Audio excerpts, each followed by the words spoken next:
Did you know the average person makes 6 excuses per day for not doing something? That equates to over 2,000 excuses per year. Now I see that as 2,000 missed opportunities for why we're not doing something that we should be doing. So today I want to talk to you about these 3 excuses that we tell ourselves why we are not doing something, what's causing these excuses to come about, and these are focused around fears that we all have. Then I'll talk a little bit about mindset, and then I'll close with 3 simple things that you can do so that you can prevent and stop these excuses from illuminating your potential, preventing you from being the best leader that you can be, and living your best life. So the 3 excuses that I want to talk to you about first is we all tell ourselves that we don't have enough time. Well, we all get the same 24 hours in a day, but for some reason, that time flies by so quickly and we don't have enough time to do the things that we need to be doing. The second is we have not enough money. We tell ourselves that. We don't have enough money to set up the programs that we need to do from a leadership perspective, or we don't have enough money in the budget to hire that next person for that role. Whatever it is, we don't have enough money, we don't have enough time. And then thirdly, we don't know, or I don't know, or I don't have the resources, I don't have the information. So those are the 3 common excuses that we tell ourselves. Not enough money, not enough time, or not enough information, or I don't know how to do something. Now, these excuses come from fear. Yes, we all have fears that prevent us from being the best leaders that we can be. Now, for you, that may be one of these 3 fears. The first is that fear of failure. Now, oftentimes we compare ourselves to other individuals, and that's what causes that fear of failure. We want to be perfect. So that fear of failure, you're comparing yourselves. Wanting to be perfect is the second fear, is that fear of rejection. But let's go back to the first one, that fear of failure. Comparing yourself to someone else. Now, there may be another leader or another manager, another supervisor, or another just individual who is better at something than you are because they have much more experience. And that's okay. They're supposed to have more experience, and so therefore, they're supposed to be better at something.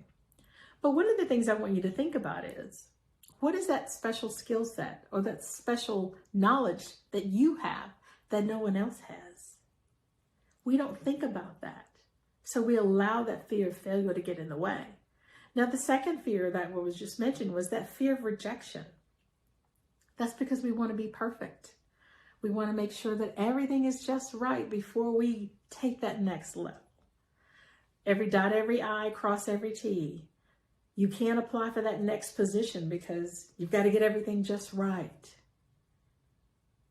So that fear of rejection prevents you from going to the next step.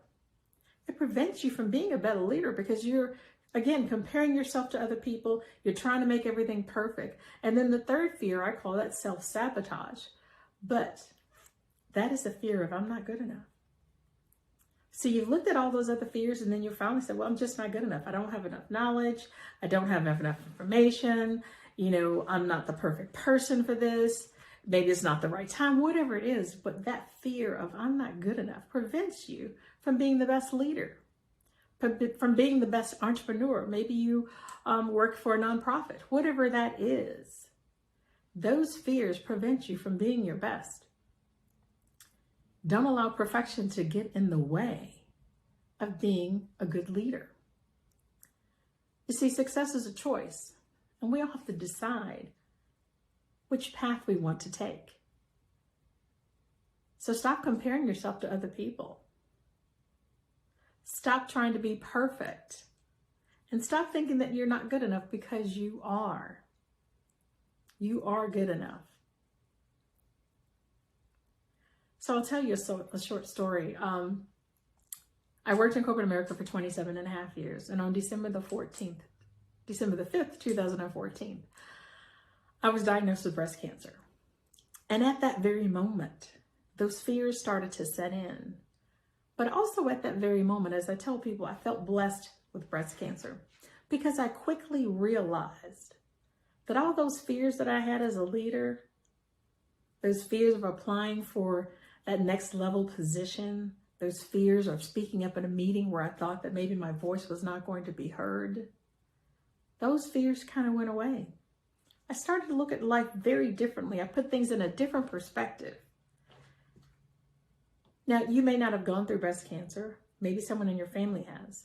Maybe someone's gone through cancer. Maybe someone is dealing with COVID right now. Whatever it is, but some type of illness or some type of life-changing event. Maybe that's impacted you or someone that you know, a friend or a close loved one. And it allows you to think differently. Experiencing that taught me one thing, is that I am good enough. It taught me that I needed to stop making excuses for why I wasn't doing things as a leader.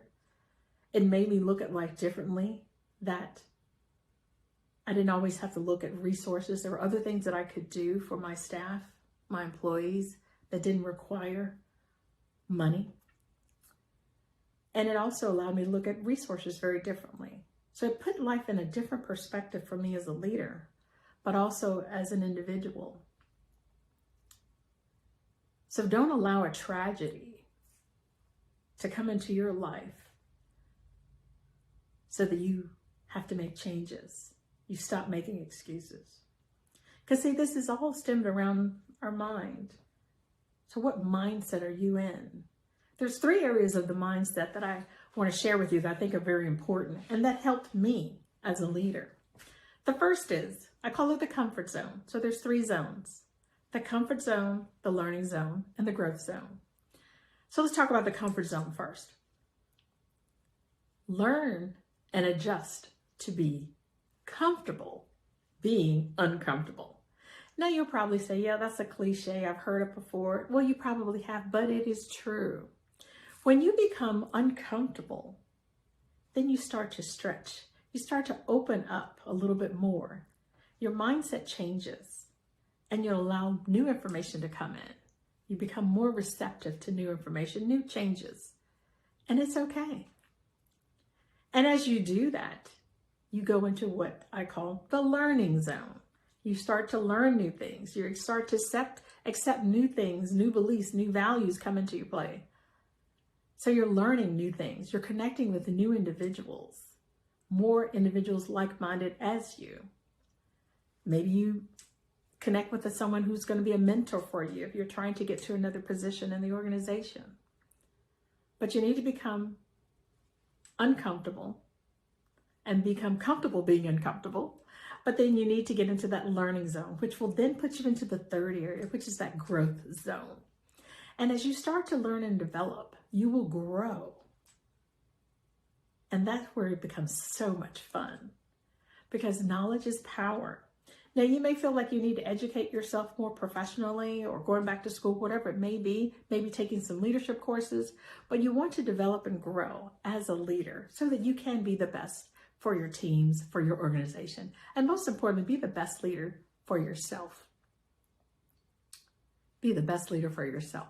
So get rid of those excuses, because that's preventing you from taking that next level.